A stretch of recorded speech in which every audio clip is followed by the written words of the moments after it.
you will see Annexure PS 27. It has been prepared by Mr. Sheikh and signed by him. Look at page 332. Yes.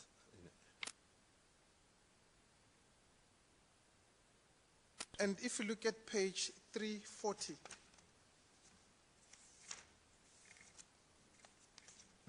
I beg your pardon, page 339, and I would like you to look at it against page 337. Page 337 signifies that it's the same topic, minutes of the special meeting briefing the Deputy President, Mr. Tim Mbeki, on the 31st August, but you will see on page 339, the minute has been signed by 1, 2, 3, 4, 5 signatories. Am I right? Page 339. I agree. Now, do you agree that the content, albeit form could be different, the content and the substance of these minutes are similar? They're similar. I think there are some changes or differences. Now, we just intend dealing with brief differences with a view to help us understand the real issues enveloped by these minutes. If you look at page 332 against 327,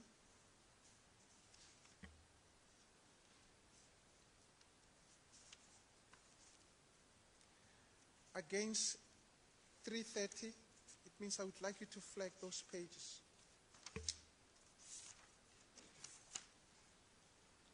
Against 337, you will see that 330 and 337 informs the reader who the members of the ministerial special briefing are and who the invitees are. Am I right? Yes, indeed. Now, let's be precise. For instance, let's take PS 27 and 330. They tell us that Mr. Tim Mbeki, the Deputy President, Mr. J. Modise, Minister of Defence, Mr. A. Ewan, Minister of Trade, Ms. S. Kau, Minister of Public Enterprise, Mr. R. Kesserus, yourself, Deputy Ministers, are members, and the rest are invitees. Yes, that's 330, right? Take 330 and 337. Yes, both of them have those as that notation, member and invitee. Do you agree that these minutes are minutes of the special ministerial briefing? Yes, indeed. Irrespective of what we see on 332,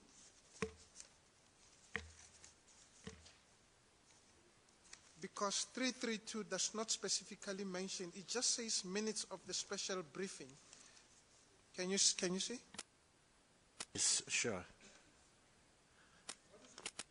What has become clear is that this was minutes of the ministerial briefing. Now, let's look at what is significant in as far as these minutes are concerned. I would like you to look at page 323, paragraphs 9, 10, 11, 12, 13, 14.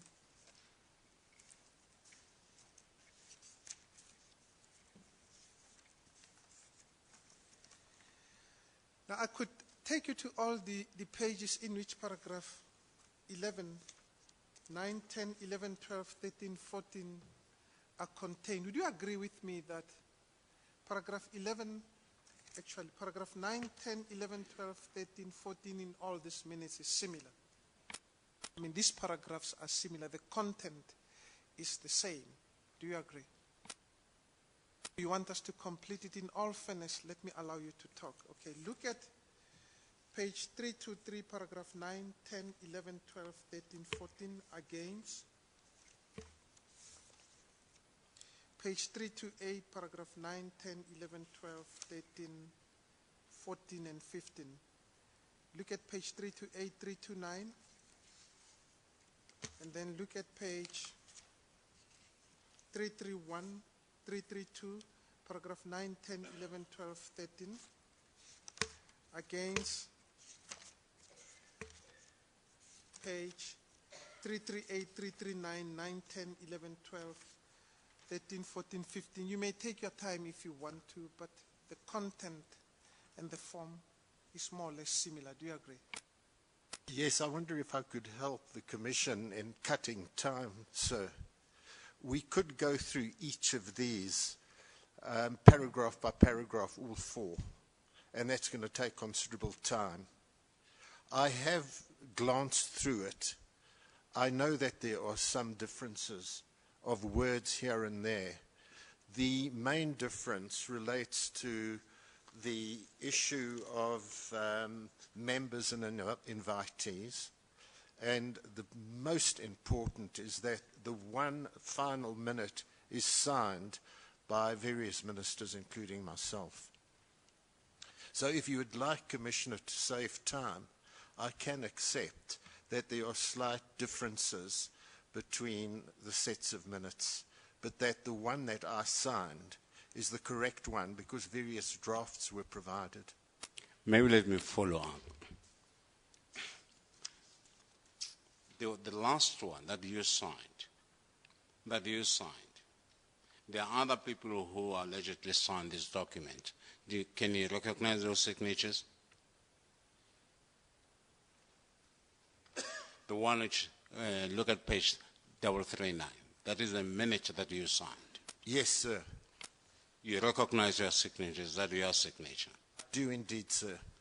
Can you recognize the other signatures, or you cannot? Yes. Irwin's signature I'm well acquainted with because he's been around for a long time. The same with Joe Modisi's.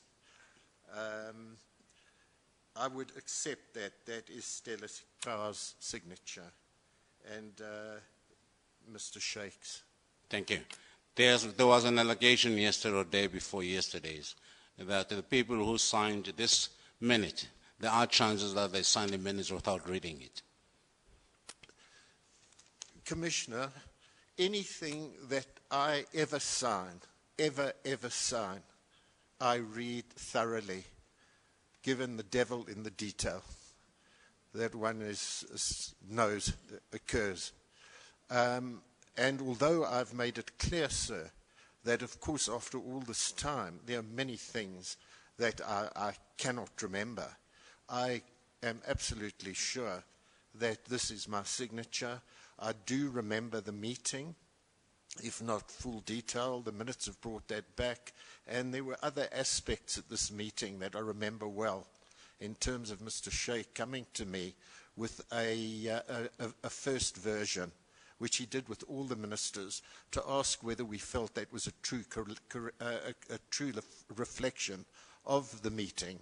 And I recall indicating to him that there was one element that should have been added, which was then added to this minute that I signed, sir.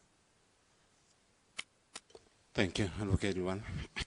Okay, let's just be precise to just note whether were there form differences, substance differences, or grammatical differences. Let's take yesterday's minute on page 324 against Mr. Sheikh's minute on 338. I would like us to look at paragraphs 11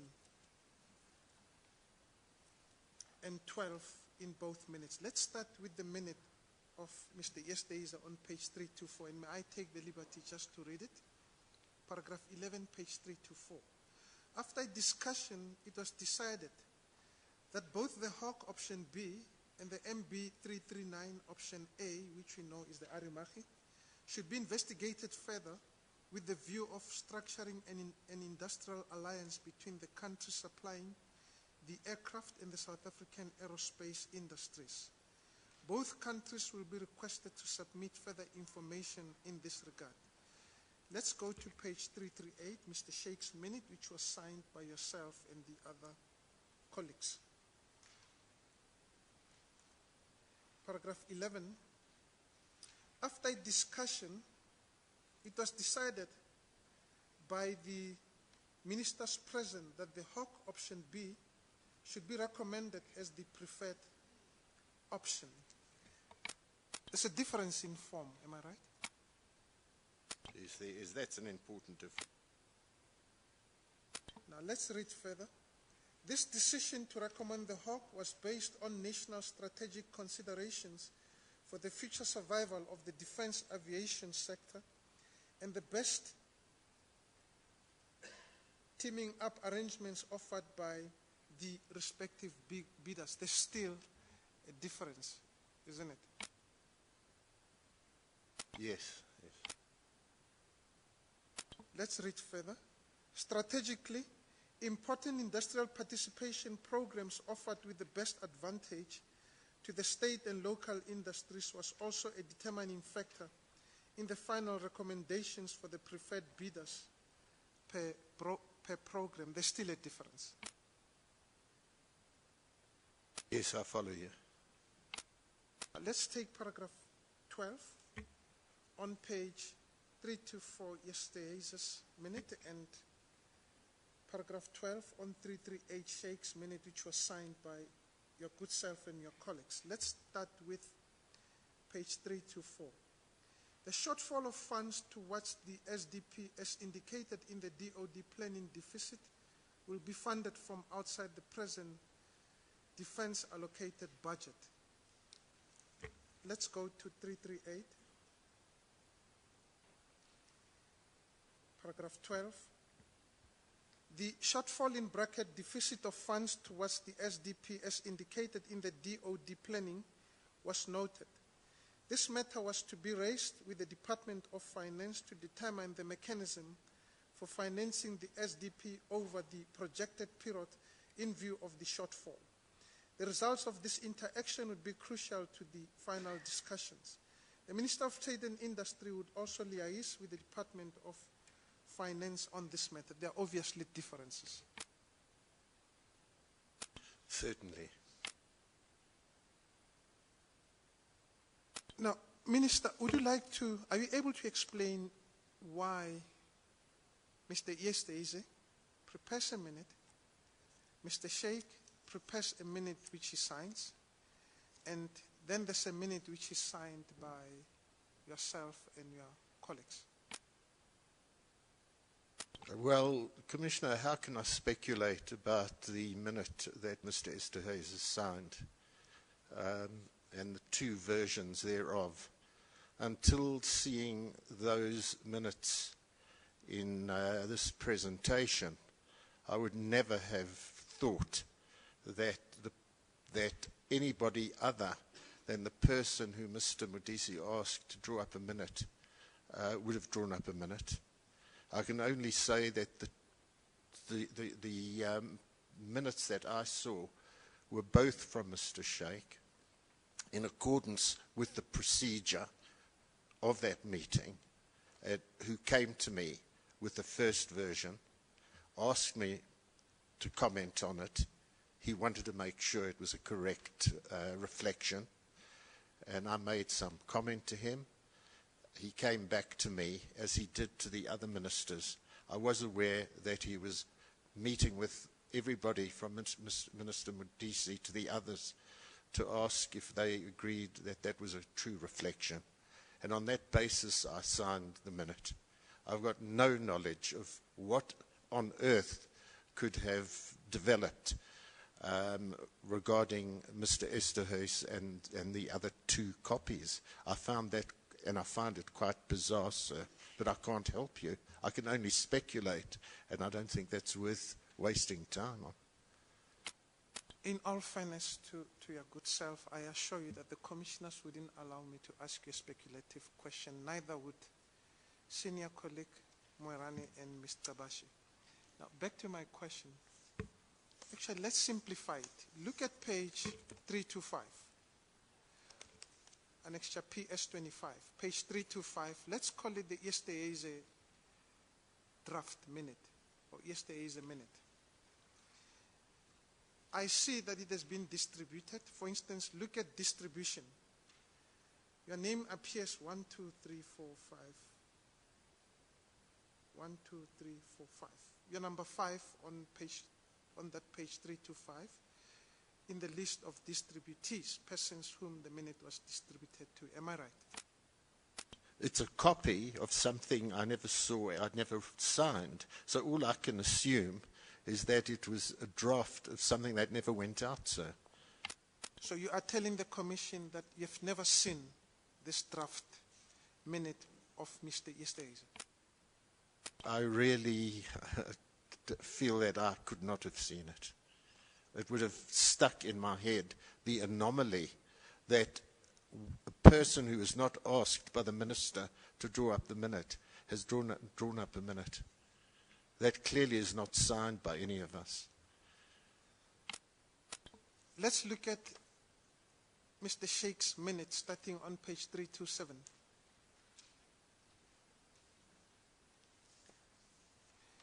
I would like to draw attention to page 329. What is glaring is that it was signed by Mr. Sheikh. Am I right? Indeed.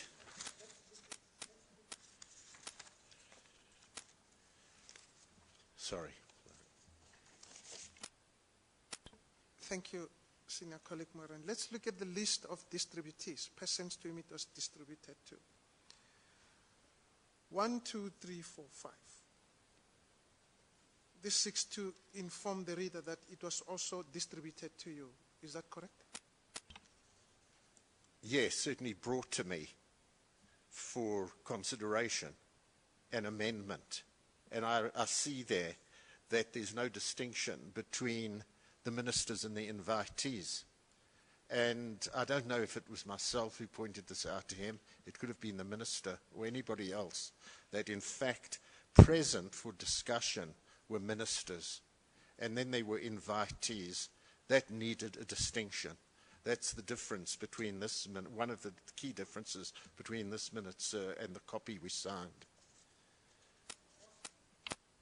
Was this minute brought to you? Yes, I would think it was this minute signed by him. He came to me and asked me, as I've said, whether it was a true reflection of the meeting, and I made some comments to him. Now, what is becoming clear is that you do remember with precision that the minute signed by Mr. Sheikh, Annexure PS 26, page 327 to 329, was brought to yourself, but you can't tell us with precision as to whether the minute PS 25 322 to 325, unsigned and prepared by Mr. Esterhuizen, was brought to you. Absolutely not. Am I making myself clear the way I answered?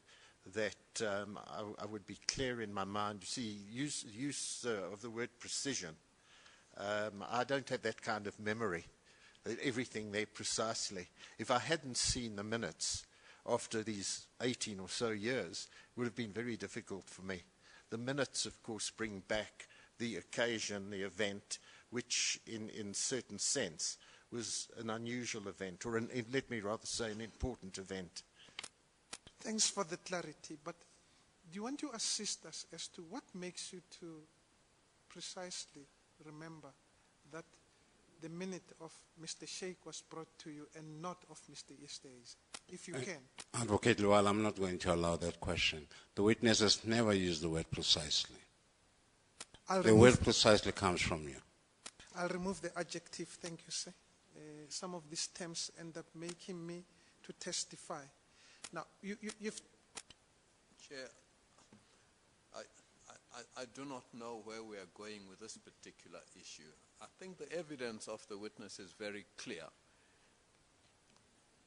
He signed a particular document. He's prepared to vouch for that document. He sees the draft by Mr. Sheikh, which was brought to him.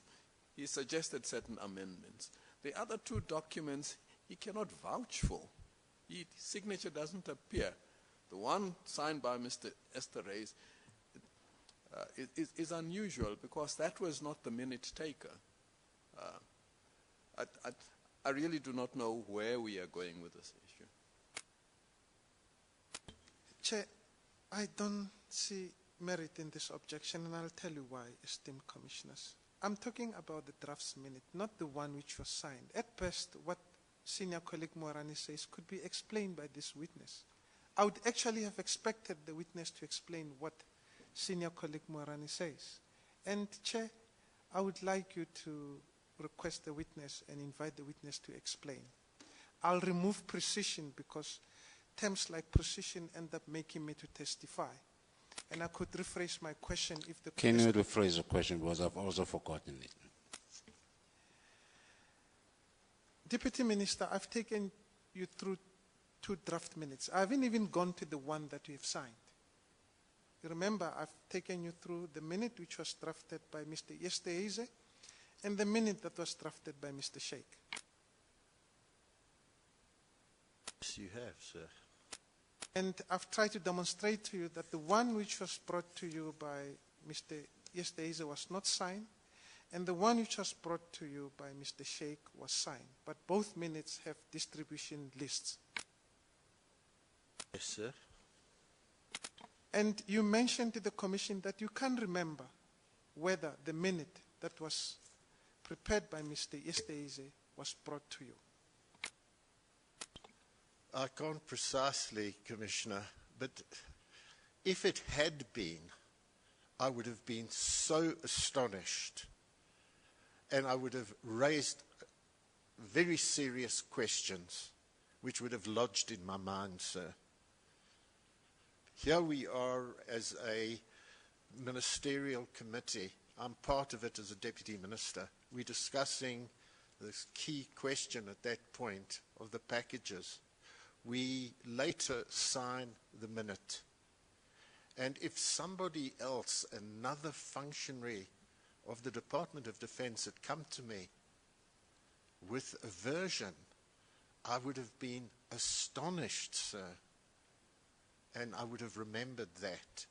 So I can safely say that I do not believe I have ever seen this minute before, sir.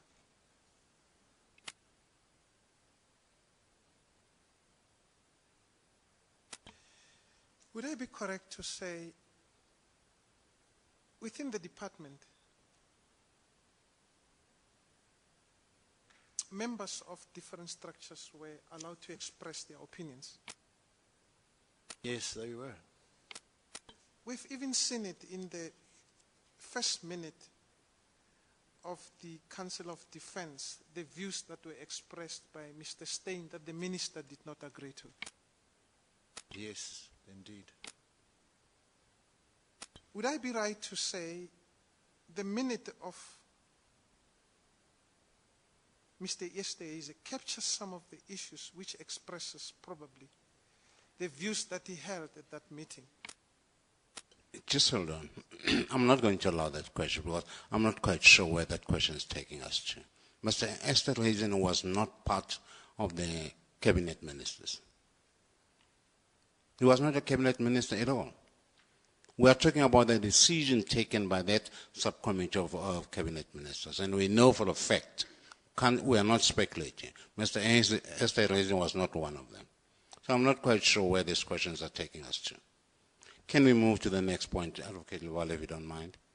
Chair, I will move to the next point, drawing your attention that Mr. Yesteize was present at that meeting as the invitee. And he prepared this minute. Remember, Chair, I'm not talking about any decision. Advocate Lwala, I've made a ruling. Mr. Esterhuizen was not part of the ministerial subcommittee.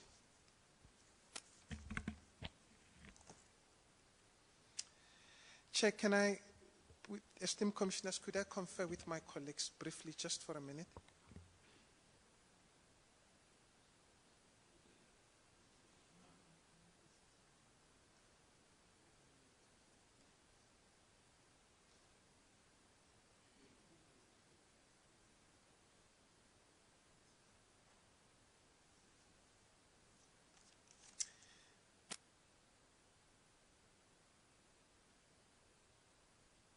Esteemed commissioners, we will deal with this aspect at the appropriate time, at a different forum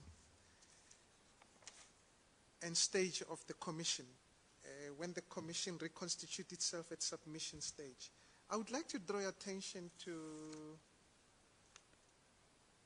page 338. Now, let's focus on the minute which was signed by yourself and colleagues. Of significant, let's start at page 337.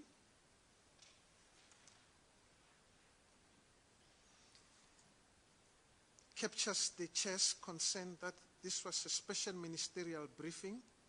We can see who the members are, and we can see the invitees. And below, of course, the members are the Deputy President, the Minister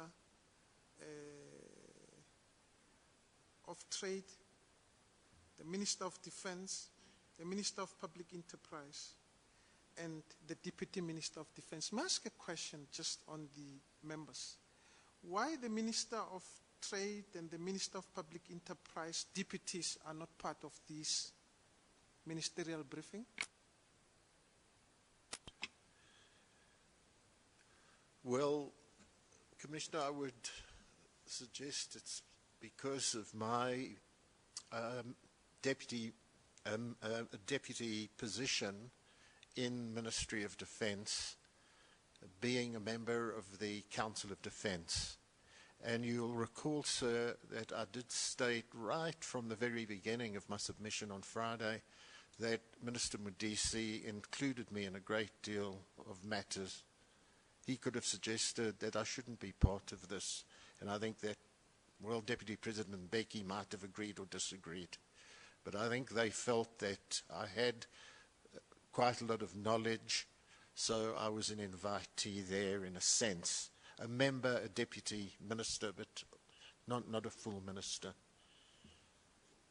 Am I correct to say that your important role that you played within the Department of Defense, and particularly the fact that you had a good relationship with the minister, placed you better to be part of this meeting? Certainly common purpose by now, Commissioners. Now, let's look at the invitees. I see that Mr. Sheikh, who prepared this minute that all of you signed, was an invitee. Can you see? Indeed. And Mr. Esteize was also the invitee. Yes, quite interesting. That is General Manager Arms Corps, which slipped my mind, which is why it would be absolutely bizarre for him to have brought a minute to me. But yes, Chief of Acquisition, Mr. Sheikh, member of the Department of Defence, by the way, and Esther Hayes, General Manager Arms Corps. You're right. Now, am I right to say, honestly speaking, the minute was supposed to be prepared by the Secretary? Secretary for Defence you're talking about. Which Secretary? Okay. Let me ask you a generalized question, because I've got to be careful not to ask you, but this time, actually, you leave me a little bit thirsty to do. Who is better qualified to prepare minutes of the ministerial briefing?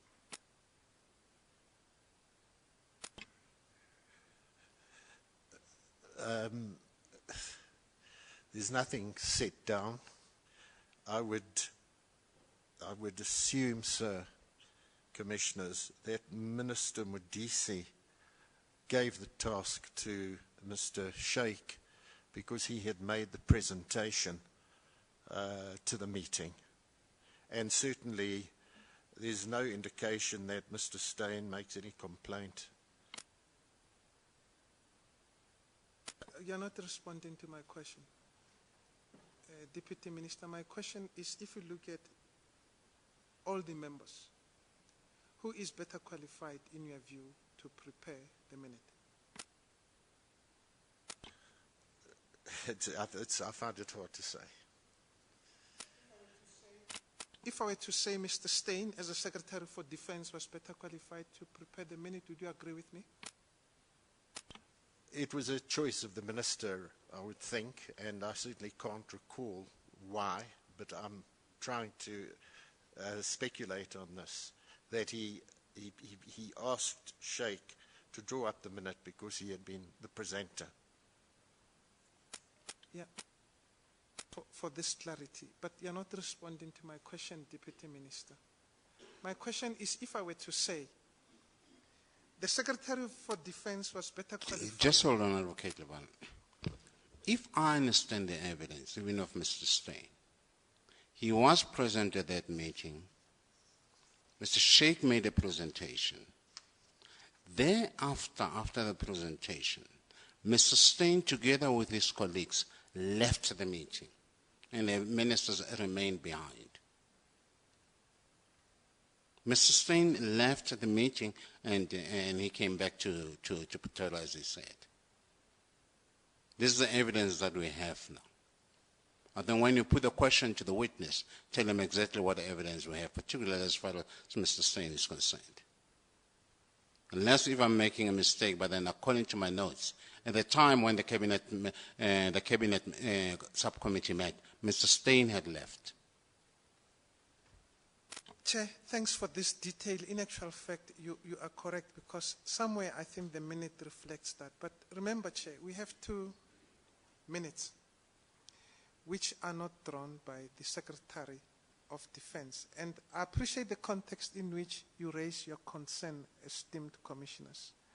All that I'm saying is that 2 persons, for whatever reason, and I think the witness explains the context in which Mr. Sheikh ended up preparing the minute, and we don't have a problem with it. I think it makes sense.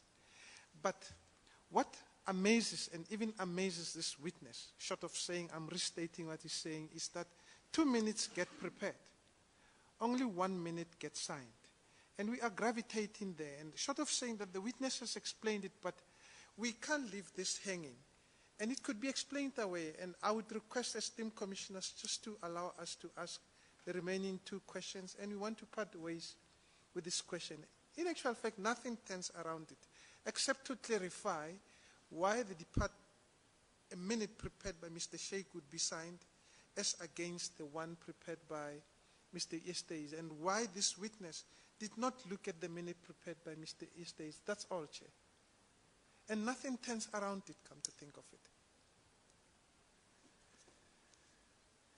Could I close by asking this question? Did you take the minute prepared by Mr. Sheikh more seriously because Mr. Sheikh remained behind and Mr. Estes left? I actually don't recall that, sir. I cannot recall that. Did you take the minute prepared by Mr. Sheikh serious because the minister delegated him to prepare the minute? I would think so, sir. And I wouldn't see anything wrong in that. Now, that's not what I'm saying. I'm not even suggesting that there's anything wrong with it. Are you certain that the minister delegated Mr. Sheikh to take the minute? Sure, I would be certain of that. I think that clarifies the issues, Deputy Minister. Let's look at page 338. We're almost done with your testimony, except to deal with this minute and 1 or 2 remaining questions, and to clarify 1 or 2 aspects on your statement. I don't want you to agonize beyond what questions we are asking, to assure you that just few questions are coming, sir. Page 338, I would like us to read the paragraph headed Decisions Taken. May I take the liberty to read it to you, paragraph 9. The recommendations for the preferred bidders, as approved by the Armament Acquisition Council, DD 21 August 1998. If I may ask, what does DD August 1998 in bracket signify? What does it demonstrate? I would think dated, sir. Was supported and approved by the members present. I would like us to look at, is there a minute of the Armaments Acquisition Council dated 21st August 1998 that you know of?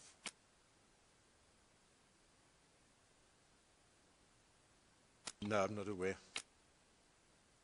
Because the only minute that I could refer you to, it's Annexure PS.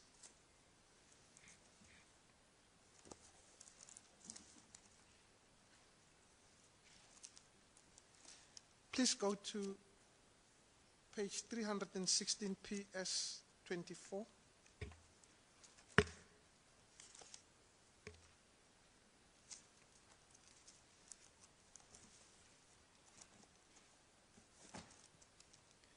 And in all fairness to you, Track, I'm terribly sorry. You're right. I was reading that in a different way. Perhaps my concentration's going with lunchtime approaching. But no, of course, that's the recommendations as approved by the AAC. We've dealt with that minute, haven't we?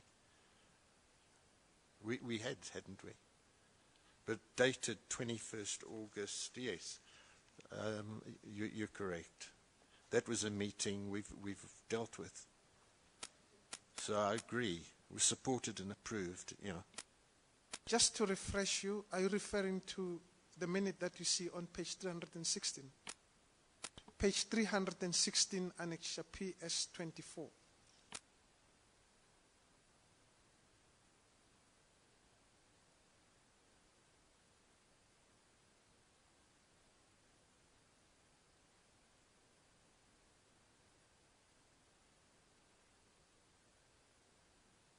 Yes, of course, we had discussed this very minute this morning. But that's where my question comes in, Deputy Minister, that paragraph 9, and I think I should read it again. Let's be certain as to whether we are talking about the same thing. The recommendations for the preferred bidders as approved by the Armaments Acquisition Council dated 21st August 1998 was supported and approved by the members present. Now, page 316. I beg your pardon, Deputy Minister. Page 338, paragraph 9.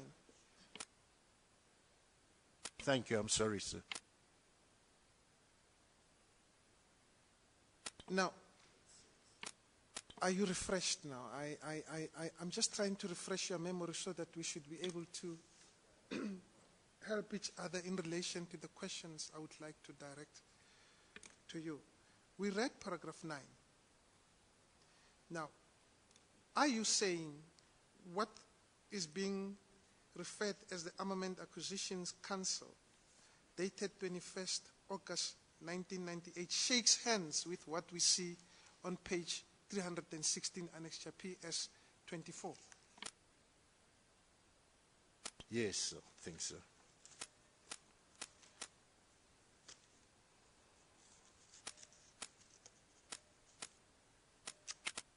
Thank you, Deputy Minister. we know that we dealt with this minute. This minute, it's the 7th Council on Defence meeting. Now, are you saying it is the same meeting that is being referred to in paragraph 9? Yes, I'm sure. I would like you to look at this meeting and show this minute and show us where the recommendation for the preferred bidders is being dealt with. Let's look at page 316, quickly gloss through it. I see nothing there. Page 317, in as far as the briefing on government-to-government offers is concerned, it's paragraph 7.3.2. In all fairness, let's read what this paragraph says. Mr. Sheikh said the team would like to brief Council on 6 aspects: 7.3.2.1, lift/alpha, program strategic issues, 7.3.2.2, 7.3.2.3, 7.3.2.4, and the last say nothing about the recommendations for the preferred bidders. Now, page 318, nothing about recommendations for the preferred bidders. Page 319, nothing about the recommendation for the preferred bidders. Page 320. And in all fairness to you, Deputy Minister, we're just glossing quickly through it. If you pick it up, please draw our attention to it. We've been corrected before, many times before this esteemed commission. Page 321.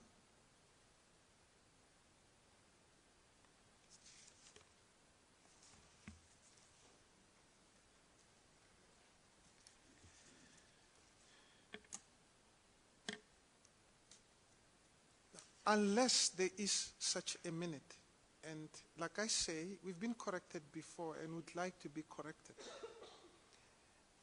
it would be a sad day if we were to mislead this commission, and I assure you, you've seen that these commissioners would never allow us to put unfair questions and to mislead any witness. We've been called to order many times by even our colleagues.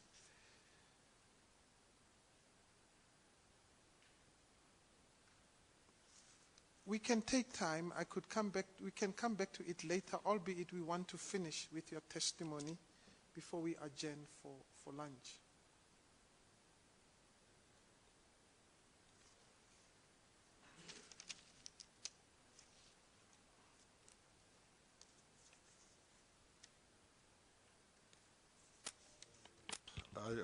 Perhaps one needs to look at this very closely. Certainly, the tenure of this is that everything in terms of the packages had been agreed, except for the question of the Hawk or the other contenders in the lift program, which is how I understand decisions at 9. You then see that 10, which is a decision from that very meeting, is the removal of the tank program.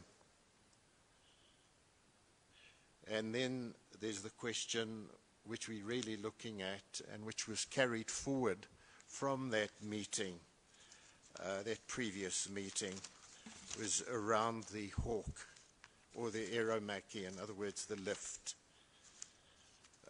So whether we can find it within these minutes, it's certainly a fait accompli by the time we're looking at this minute.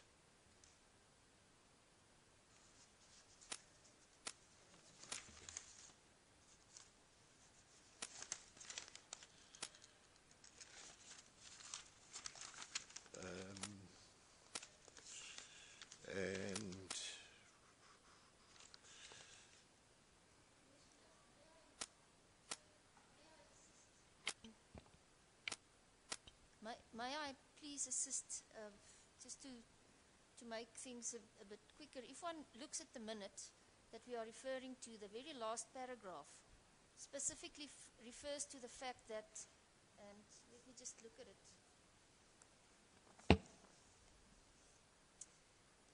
The AAC was waiting to convene after closure of the council meeting. So clearly there was another meeting and we just don't have the minute. So perhaps this will move things along a little bit. Thank you.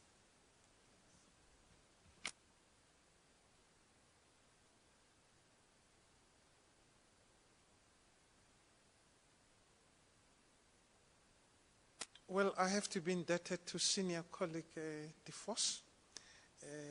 Now, the next question is, and Mr. Minister, in all fairness to you, these incidents happened many years ago. The next question is incremental from what we read and what senior colleague DeVos has drawn our attention to is, do you remember the meeting of the AAC convening after the closure of the council meeting? No.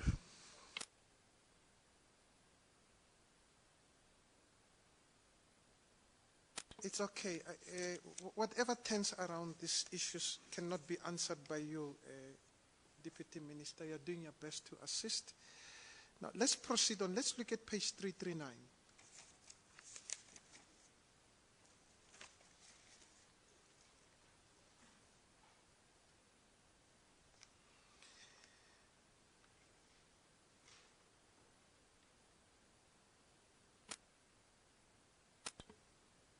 The esteemed commissioners have taken you through these signatures and you've confirmed that you do recognize them as being those of your colleagues, and including that of Mr. Sheikh that you've seen many times.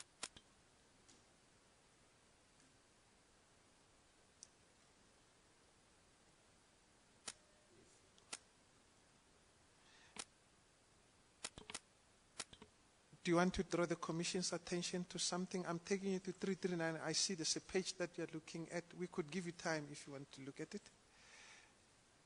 Do you want to have time to look at the page, the There's a page that we're looking at. You probably would like to assist the Commission. Just assist me, 339. Yes, I am drawing your attention to page 339, but I see that we're looking at another page. I thought that you want to assist the Commission. I'm catching up. 339, thank you. Thank you, Deputy Minister. I think we've traversed the signatures and you've confirmed that all of them, you identified them, and including Mr. Sheikh's signature that we've seen many times before this Commission. I can only correctly identify my own. The rest look familiar. Thank you. Now, would you like to explain why you sign and the Minister sign? I know that you've explained why you are present, the Minister is present, the other ministers are present, and their deputies are not present. Short of saying, is it in line with the fact that the Minister worked well with you and you're assuming some responsibilities, playing an important role in as far as the department is concerned? You know, it well might be that the other ministers didn't even have deputies. That's something that can be checked on. But I don't think they had deputies. This has become current in the latest cabinet, but it wasn't very current during the Mandela period. There were only, I think, 12 deputy ministers at the time and 13 under President Mbeki later. I don't think they had deputies. Now, we want to deal with 4 more questions. We're leaving the minute that we've been taking you through. We are done with the minute, Minister, yes. Unless there's something that you want to draw attention to. Be it for me to waste time here, thanks. It's because you keep on looking at a certain page. Probably there's some interest that you keep on reading and you're underlining it. I thought that you want to assist the Commission with some detail from that page. Thing of the sort, Chairperson. In your dealings with Softcom, if there are any, have you dealt with Softcom as the Deputy Minister? Don't think at all, sir.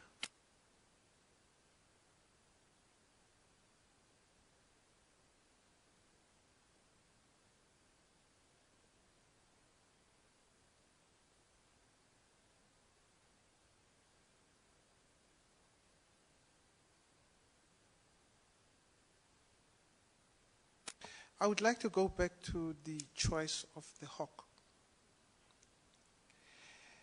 We know up to so far, and it's with the lift requirement, that at one time there were 3 contenders. Just to refresh you, it was the MB339, the Aeromachi, the Italian aircraft. It was the Vodovoki, the Czechoslovakian aircraft, and the British Hawk. I'm reminded, sir, that there were actually 4 aircraft that when we looked at the minute, which had 3 countries, which was the Italian, the British, and the Czech. We didn't actually have each of the country there, but the Italians, apart from Aeromachi, were also in the market to promote a Russian trainer called the Yak. So there were actually 4, to be precise. Now I want us to focus at the stage when we are looking at 2. The Hawk and the Aeromachi.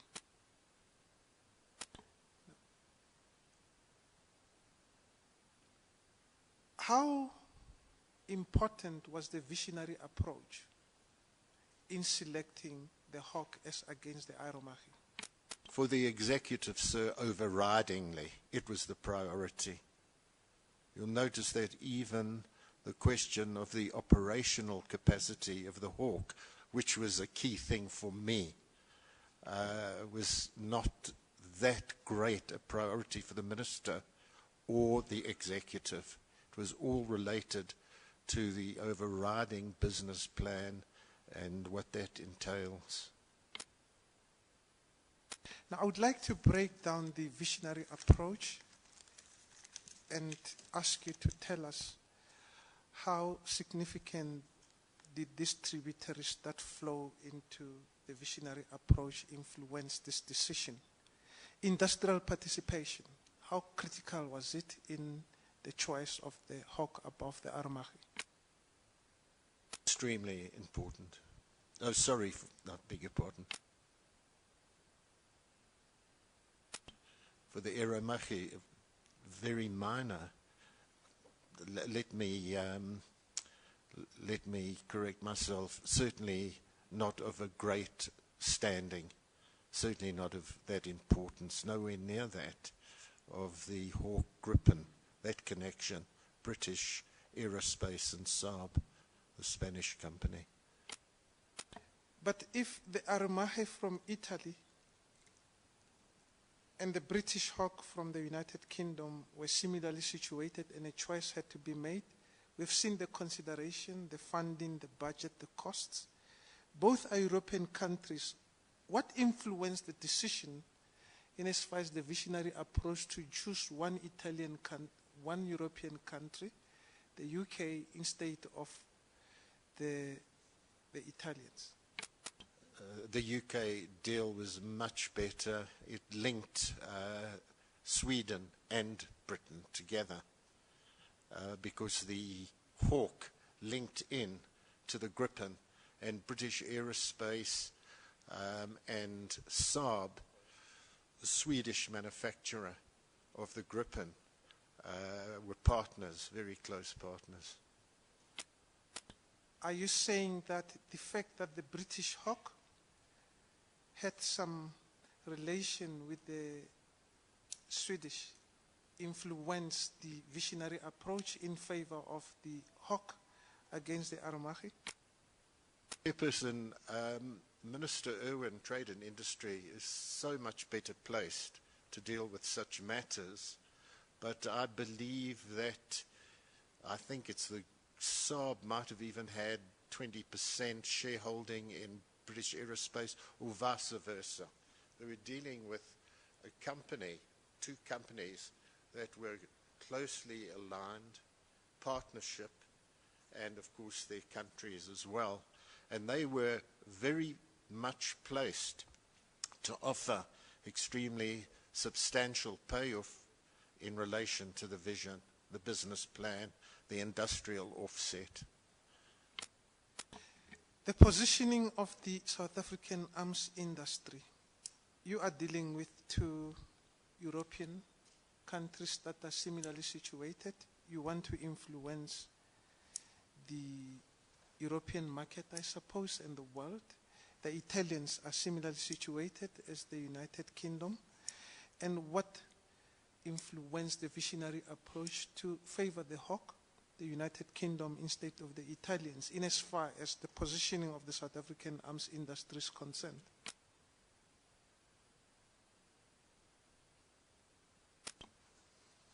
That's a question. If it is, I agree with your line. Well, it's a question. I'm breaking the tributaries that flow into the visionary approach. I would like to know, these are two countries which are similarly situated.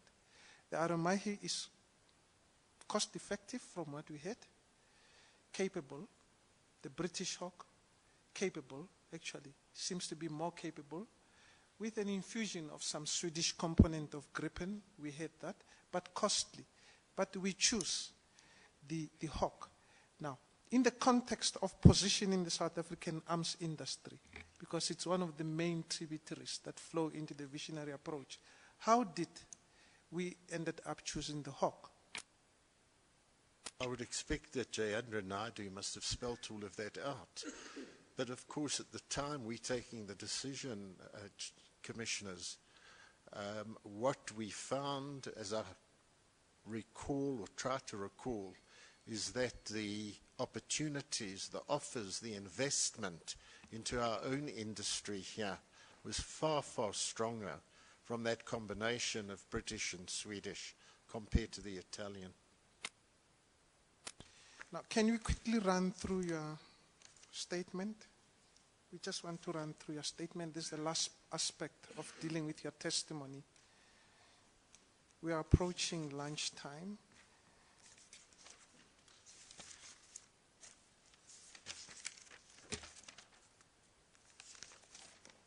We ended up on paragraph 18 on Friday, if you remember, when we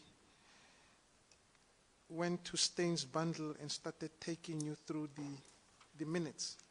Page 6, esteemed commissioners, of the witnesses' signed statement, page 6. Paragraph 18, we dealt with it. Paragraph 19, it's common cause. The commissioners have heard about it.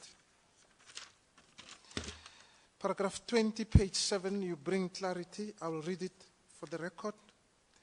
Might take the liberty to read it. I also participated in discussions on departmental policy in relation to the operational competencies of the Department of Defence and shared my inputs in policy-related discussions that ensued at various fora.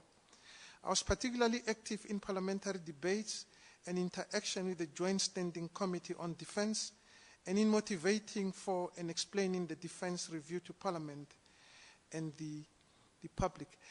What's becoming more and more clear is the question of the function and the functionary. One sees that because of the good relationship you had with the minister, and what has become common cause also, that you do some duties that the minister assigned to you, albeit you'd report to him. You played a significant role and assumed very critical functions of the department. Always in service to the minister, and I think that sums it up. Of course, I was active and passionate for my work. Paragraph 21, common cause, that you chaired several meetings. We're not going to spend time on it. Paragraph 22, we've dealt with it. The minute of the 6th March 1998, we've seen that on page 15, on annexure PS 15, page 206, the minister took leave and you ended up chairing that meeting. Page 8, paragraph 23, we've dealt with it. Paragraph 24, 25, 26, we've dealt with them. Paragraph 27, page 9, brings clarity.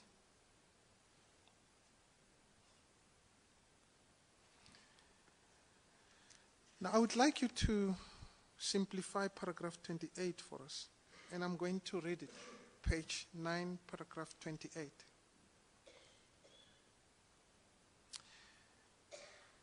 Departmental policy documents such as MODAC, which you have attached as annexure RK2, did not negate or invalidate the overall control function of the Minister of Defence as the executive authority, whose decisions were ultimately final.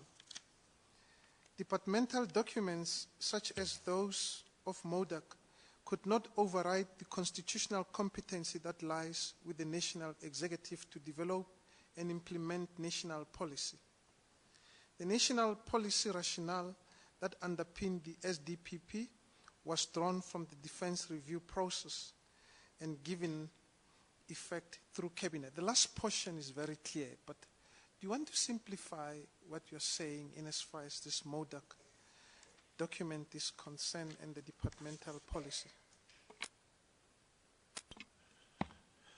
I think the commissioners are aware from all the previous presentations that MODAC was 3 study groups, was set up by the minister soon after he came to office to work out the modalities for processing acquisition for the Department of Defence and Arms Corps. And the point being made here, as again a person like Mr. Estes has pointed out and others in minutes here and there, that whatever the processes in the end, the minister het gesê, the decision was for the minister, the decision was for the higher authority. But of course all that staff work was instrumental in helping the executive to formulate their views and their understanding. Page 10, paragraph 29, we've heard about it. Paragraph 30, I would like to read it to you. There's some critical aspects in line with our approach on the function and the functionary. Consequent on these discussions and the evolving policy framework on defense, I was instructed by Minister Mosioua to report on my visits to some of the countries involved in the possible acquisition of key defense products. For me, they were at various times, I beg your pardon, for me, these were at various times Britain, the Federal Republic of Germany, Sweden and Spain, although I also undertook visits to other countries such as the USA, Taiwan, Singapore, Slovakia, Italy, India, for other defense-related engagements. Let's pause there. As at that stage when you were touring these countries, was the visionary approach already in place? It would have been evolving. I can't remember the exact dates of visits to these countries. I know I was in Italy in 1994 to take military veterans to an anniversary event related to South African forces in the Second World War. That stands up. I think that was my first visit abroad. The other visits could have been that year into 95 through to 98. And they were various.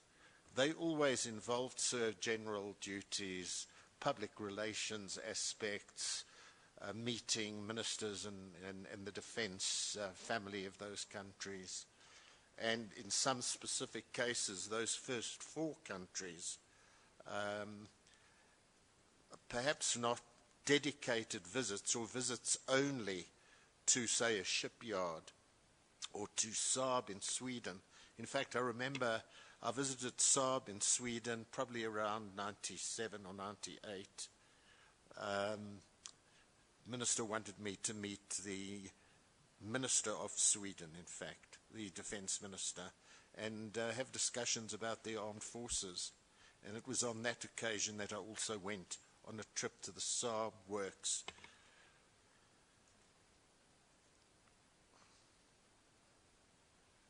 So the question of the vision of the ministers, as I've already stated several times Friday and today, it gestated from early days, and we were on the same song sheet, the minister and I.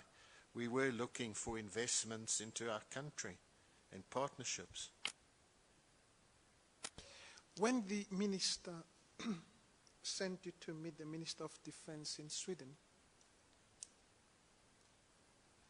were you going there representing the function of the minister as a deputy minister? No, it would always be representing the Ministry of Defence of South Africa, whose political head's the minister. It might have been that there was an invite for Minister Mosioua who couldn't make it. It would usually happen that way, and he would say, Deputy, I would like you to undertake that visit, or this particular visit. You see, your statement, which is well drawn, lean as it is, no doubt, well drawn. Someone applied his mind and her mind in drawing this statement. It educated us about the functions of ministers against cabinet ministers, the relationship between the relationship between deputy ministers and ministers, the relationship to cabinet, what functions they assume, the constitutional dispensation where the fact that the minister is not predisposed to be available doesn't mean that the minister automatically assumes the function of the minister. Now explain to us why, if the minister could not go to Sweden, he didn't send someone who could act, that is a sitting minister in cabinet, to do that function. Well, I'm not 100% sure, Commissioners, that I went to Sweden because the minister couldn't undertake a trip. I said it could have been for that reason. But one is representing as a deputy minister, one is representing the country at a political level, and one is representing the minister who one serves. I think it's quite clear that this is part of the way governments work. And I don't want to waste your time by going on and on about this question, sir, unless you wish me to. Thank you, Mr. Kazov, for not wanting to waste our time. Thank you. Thank you. I'm not even going to deal with this aspect any longer, but I'll tell you something because I've got to finish. What vindicates us? You represent the minister and function as a deputy minister. We'll come and address the commission about it. It's okay. Let's read on paragraph 30.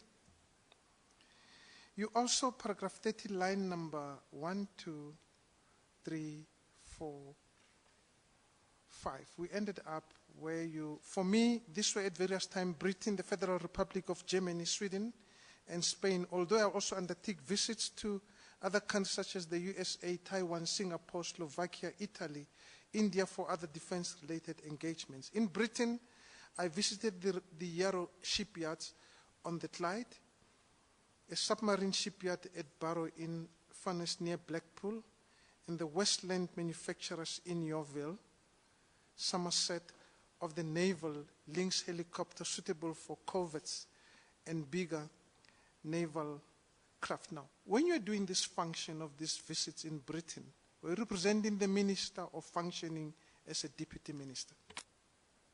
Always representing the minister. Page 11, paragraph 31. In Germany, I paid a visit to the Blom & Voss shipyard. We've heard a lot about it, producing naval ships in Hamburg. In Sweden, the Gripen sub manufacturers. And in Spain, the Bazan, they call it the Bazan shipyard. Such visits would include first and foremost discussions with government representatives, military officials, and to a limited degree, the key manufacturers. I see that when you were having discussions with government representatives, you were doing the function of the minister under the cap of a deputy minister. To repeat what I've said, always. Let's read further. At the heart of such visits was the need to establish good interstate relations and, in essence, to reinforce the South African government's keen interest in creating a modern defense force. On most occasions, my visits abroad were for reasons relating to courtesy calls on the defense establishments, exchange of defense and security information, involvement in seminars and conferences, attendance at military exhibitions, and strengthening of ties with various states. Now, the function of strengthening of ties between two states is done at the higher ministerial level, am I right? Yes, but one is reinforcing this. One's working for the South African government, and obviously the key department in terms of this is Foreign Affairs, it was then called. But every department reinforces our international policy and projection, even a humble deputy minister. So once again, you're representing the minister functioning as a deputy minister. Paragraph 32, page 11. You want to say something, Deputy Minister? Central to my role was the task of explaining the logic and seriousness of our defense review process. It was not my task to assess and evaluate the merits and demerits of the defense equipment that was possibly to be acquired. Paragraph 33, page 11, esteemed commissioners. On a trip to India, I was invited to visit their naval base in Goa. Is it Goa or Goa? Is it Goa? Choose your own statement, please. I would say Goa. Goa to discuss their training methods and take a look at their facilities. These were very impressive for a country such as ours that needed to develop previously disadvantaged section of our populations in military carriers. Paragraph 34. I deem it useful to elaborate on the assignment that I was tasked with in respect of my visit to the United Kingdom, and especially that of forming a view on on the Hawk 120 jet fighter training aircraft from British Aerospace that had specification as a lift that were of interest to South Africa. We've heard your testimony on that. There's no need to repeat it. Do you want to add anything to it, Deputy Minister? The dual purpose functionality of the Hawk particularly appealed to Minister Modise and me in that it could serve as both a trainer and be utilized at the same time for combat operation. Paragraph 35, you went to Sweden, you investigated the Gripen, and you learned something out of that. What I learned with respect to the various types and capabilities of these aircraft, their costs, their compatibility, and their adaptability for use by our defense force, I discussed with the minister. I think that one you have dealt with. Paragraph 36, we've heard about it. We've took you through the minutes. The cost of the trainer aircraft, we spent a lot of time on it. Page 13, paragraph 37. I think we've dealt with it. Comparison of the Hawk and the Gripen and the Iron Machi. We took you through the minutes. 38, 39, common cause. Conclusion, page 14, common cause, paragraph 40. Paragraph 41, common cause. Paragraph 42, common cause. We could conclude by reading paragraph 43 and 44 for completeness. Page 14, paragraph 43, I was a party to discussions and investigation on how to align the best of the new and old order in the national interest. When Minister Modise took ill, Minister J.T. Radebe was tasked with steering the defense equipment procurement process through cabinet. Let's pause there. When Minister Radebe took over, what was your relationship with him compared to the relationship you had with Minister Modise? Well, it was a good one. I wasn't as close to him as I was to Minister Modise because that went back to 1963. But I had met Mr. Radebe already from about 1980, Commissioners. He was a member of the Underground and of Umkhonto weSizwe. I know he was imprisoned. When I got back to the country post-94, I had a very fine relationship with him, very close. To be specific, would you be allowed to represent him as the Minister of Defense whilst functioning as the Deputy Minister? Well, he was representing Minister Modise in Cabinet, the executive function. So it wasn't a question of him leaving his Department of Public Enterprise at the time and coming into the Department, the Ministry of Defence, and doing all the tasks of Minister Modise. So no relationship like that would arise. It was simply that he would take the decisions and the requests and the recommendations, the documentation produced by the department, which he would then have to sign and present to Cabinet with the assistance of the officials. I'm going to ask you two remaining questions which relate to what the critics say. I know that we've been sailing smoothly. There were difficulties along the way, but you acted more like a prison, not a rock. You brought clarity. I'm complimenting you actually, that you teamed up with this team, difficult as it was. You acted like a prism instead of a rock. You assisted, you brought clarity, you know. A prism is transparent, a rock. Prism.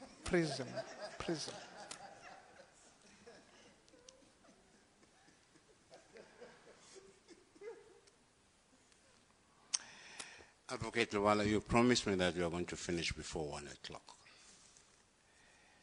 Before 1 o'clock, unless we finish, we're not going out for lunch. Two questions. 2 remaining questions. Thanks for reminding me, esteemed commissioners. You remember we took you through a minute before the approval of the defense review, where there were deliberations, where the minister was debating, if I'm not mistaken, with Mr. Stein, where we're going to get the budget from. Is the budget going to come within the department, outside the department, where the estimate of the capabilities as at that time was 26 billion. The investment that you also acknowledged that it included offset was 6 billion, where the minister said we need not disclose, where funding was an issue, costs, and the minister's realistic approach. Now, the critics say, irrespective of that reality,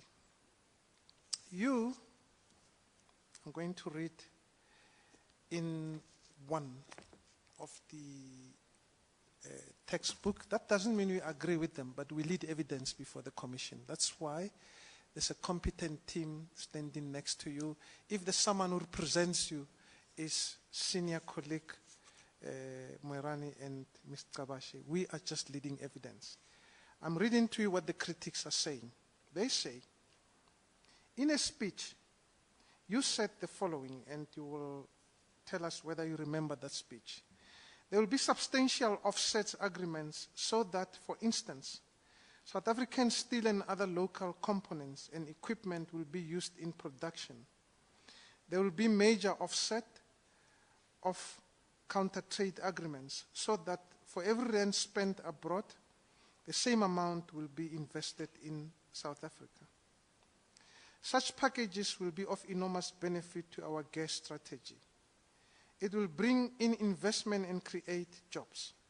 Therefore, defense acquisition will be trade and industry-led. Far from being a drain on our resources, it will provide a tremendous boost to our economy and treasury. Now, when you made, do you remember this speech? Chair, I do not know if the authors of these books are going to be giving evidence before this commission. If they are not, I object to that evidence. Advocate Moerani, we intend calling them, and I think it's only fair that Mr. Castros must respond to what the critics are saying. Otherwise, we're trying to avoid a situation where he testifies, he goes away, and from there we call him back. We want to give him an opportunity of responding to that. So I will allow the question. Thank you. As a chair, please. Chair, let the record reflect also. I know that you rule. This is a commission. You've got to investigate, establish facts, and inquire into. Thank you. Do you remember the speech? Yes, I do. Did you make this speech before the meeting, the first meeting of Council of Defense, or after the first meeting of Council of Defense? Remember, the first meeting of Council of Defense, to refresh you, was on the 9th of March 1998. Let me confirm that.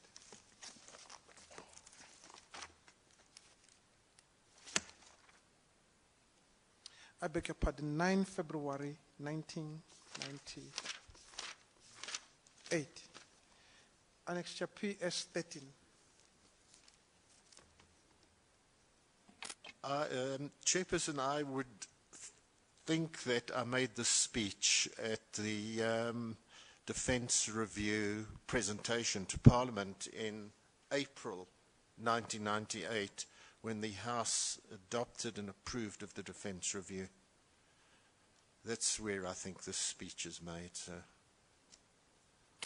Now, when you made this speech, there were realities that had already been considered by you and your colleagues at the Council of Defense, including the realities that you dealt with and the vision that was espoused by the minister as early as 9 February 1998. Am I right? Yes. Amongst the realities was that, as at that stage, the estimate was 26 billion rands in expenditure, and 6 billion rands in investments, which included offsets. No, sir. 6 billion did not include the offsets. 6 billion, I keep saying, was a item that Minister Irwin talked about in terms of one item of investment. And we were looking for parity, 1-to-1, 26 billion to 26 billion. And that's what we were confident we would achieve. And in fact, we went beyond that figure. I think I will leave it to those who would like to come and cross-examine you if need be on this aspect, Deputy Minister. We'll be rounding circles if I were to remind you that you did concede that included in that 6 billion, it's investment and offsets. I'll leave it at that stage. The last question goes to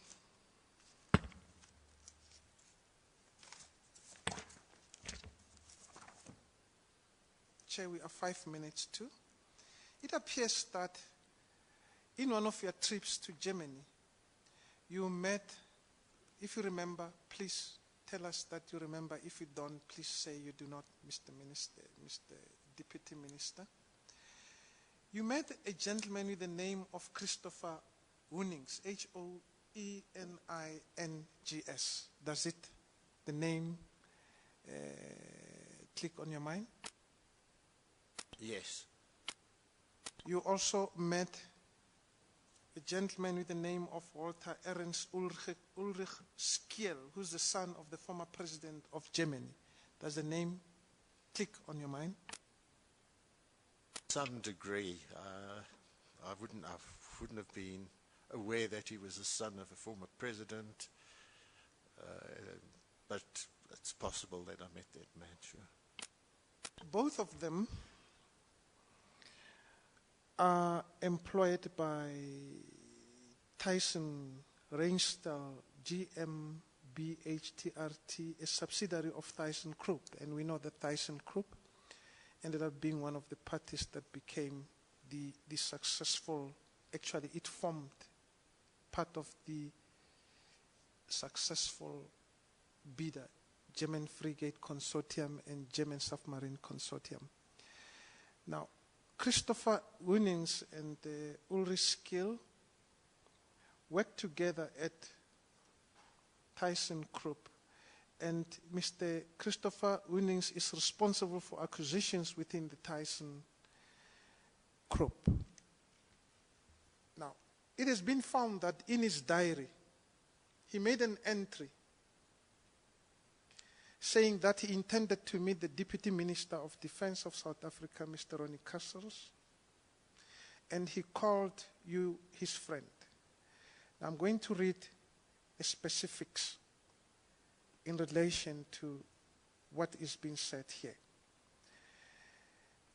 They say in his diary, I found an entry for that day that he also at least intended to meet the Deputy Minister of Defence, Castles, whom, remember we are referring to Christopher Hoenings, called his friend, and who on one occasion received from Hoenings 2 Hermes ties as a gift worth about 300 Deutsche marks.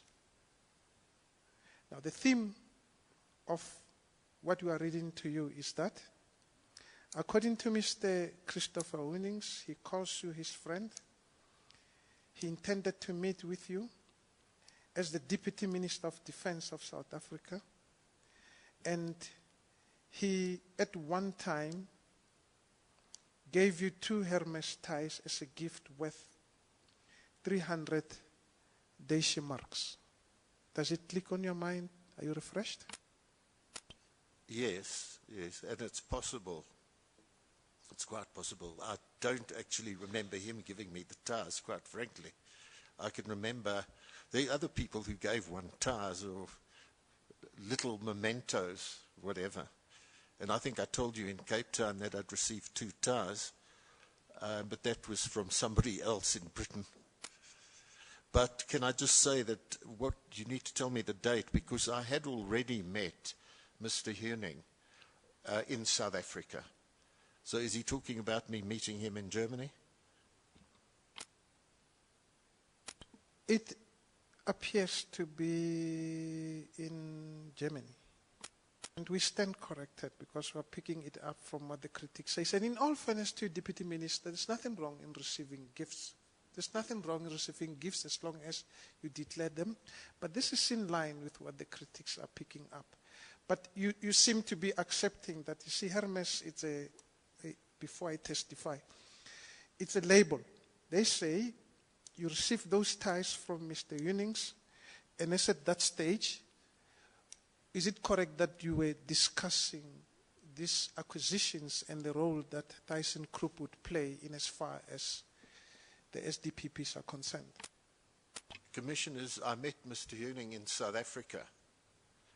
He came here several times, very active in his field and for his company, and I would have met him through a visit to the Ministry of Defence, and we would have had discussions about the Defence Review, which was evolving. I had certainly met him probably before 1998.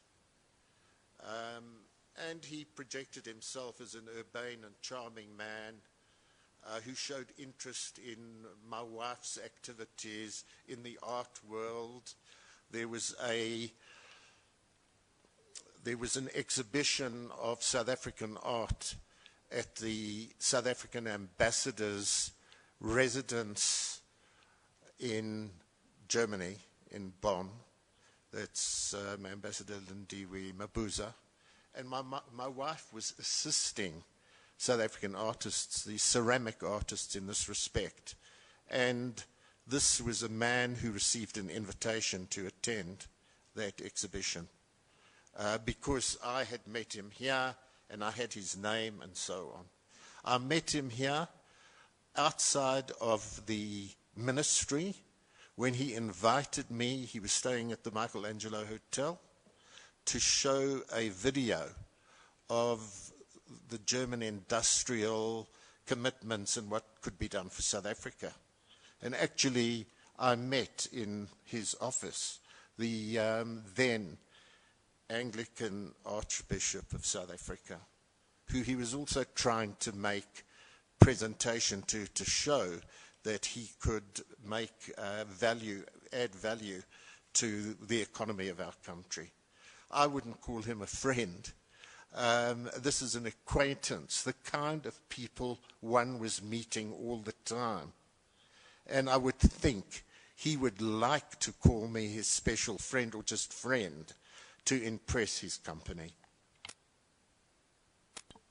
Now, the meeting, I think it has been clarified that it might have been in South Africa. Have you met him when you were in Germany?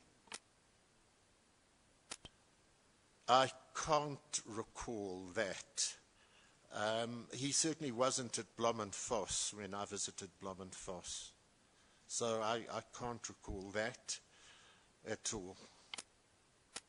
The ties that he gave you, are you certain that he gave them to you whilst when you met him in South Africa?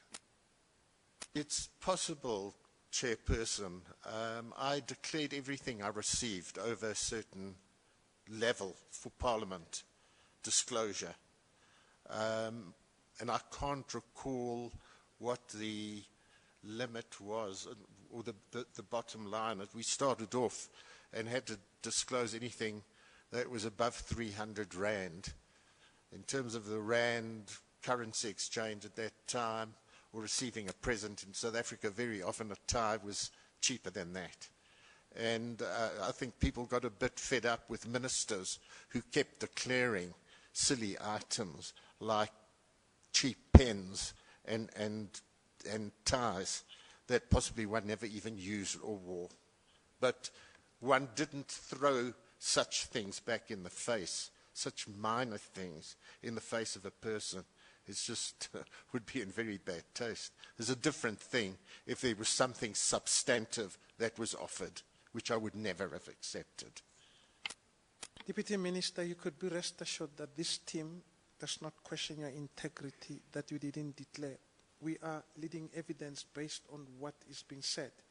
Now, is it true that these gifts, whether they were 2 cents or 300 dirham or 3,000 dirhams, were given to you in the context of a meeting that was set up by a man who's responsible for the acquisitions of ThyssenKrupp?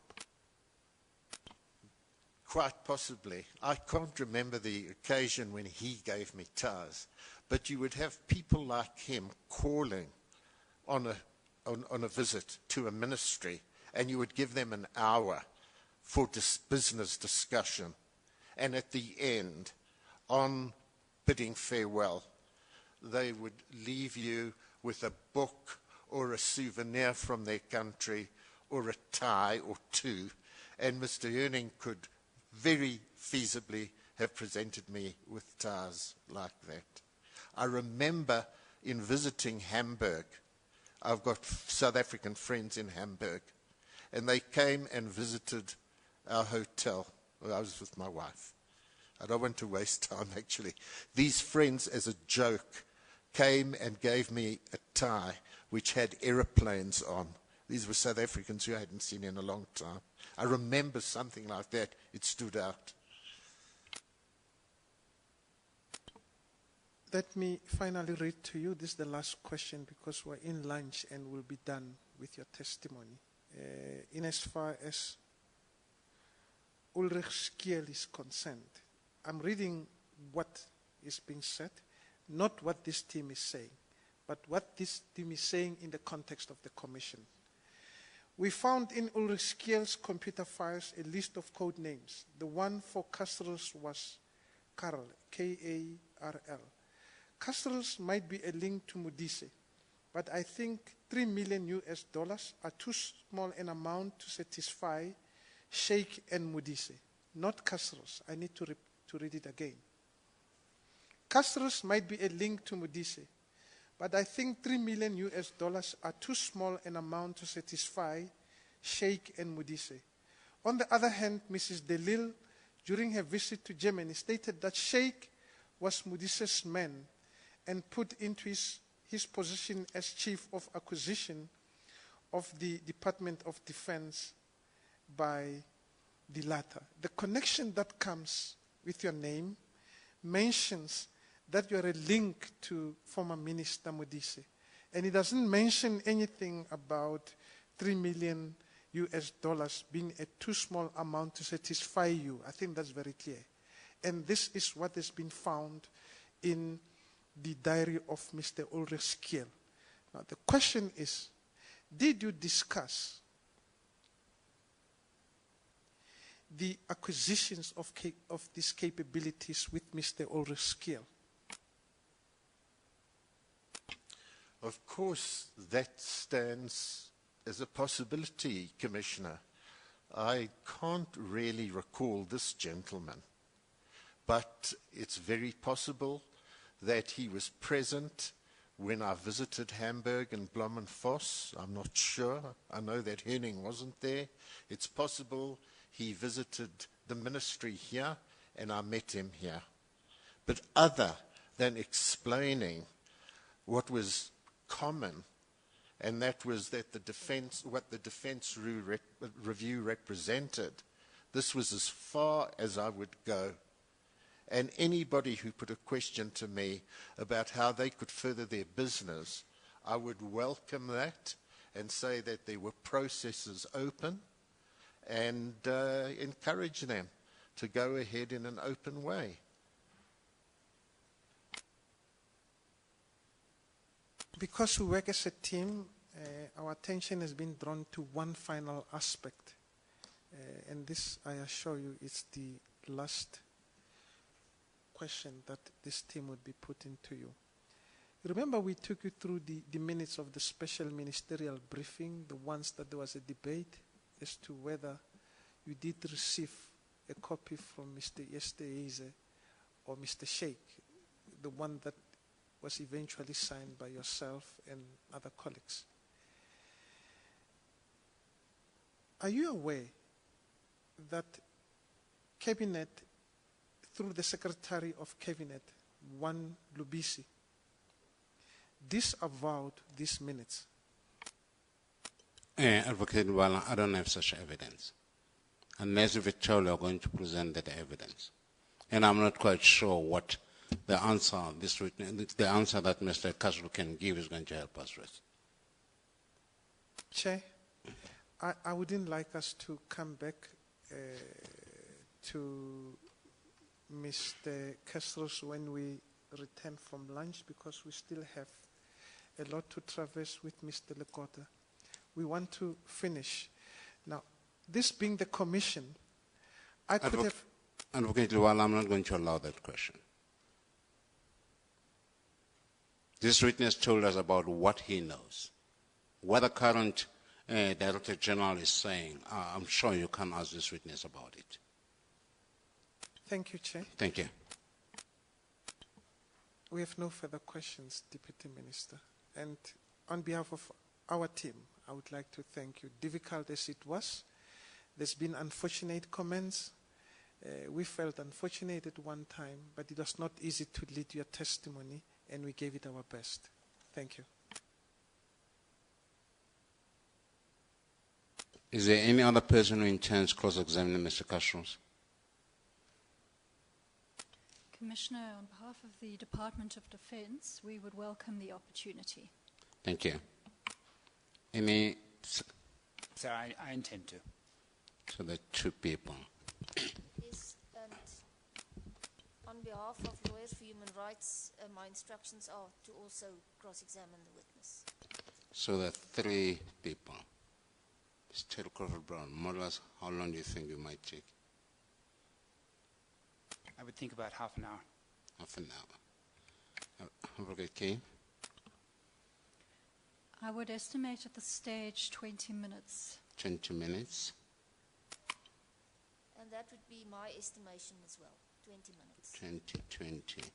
So it's about an hour.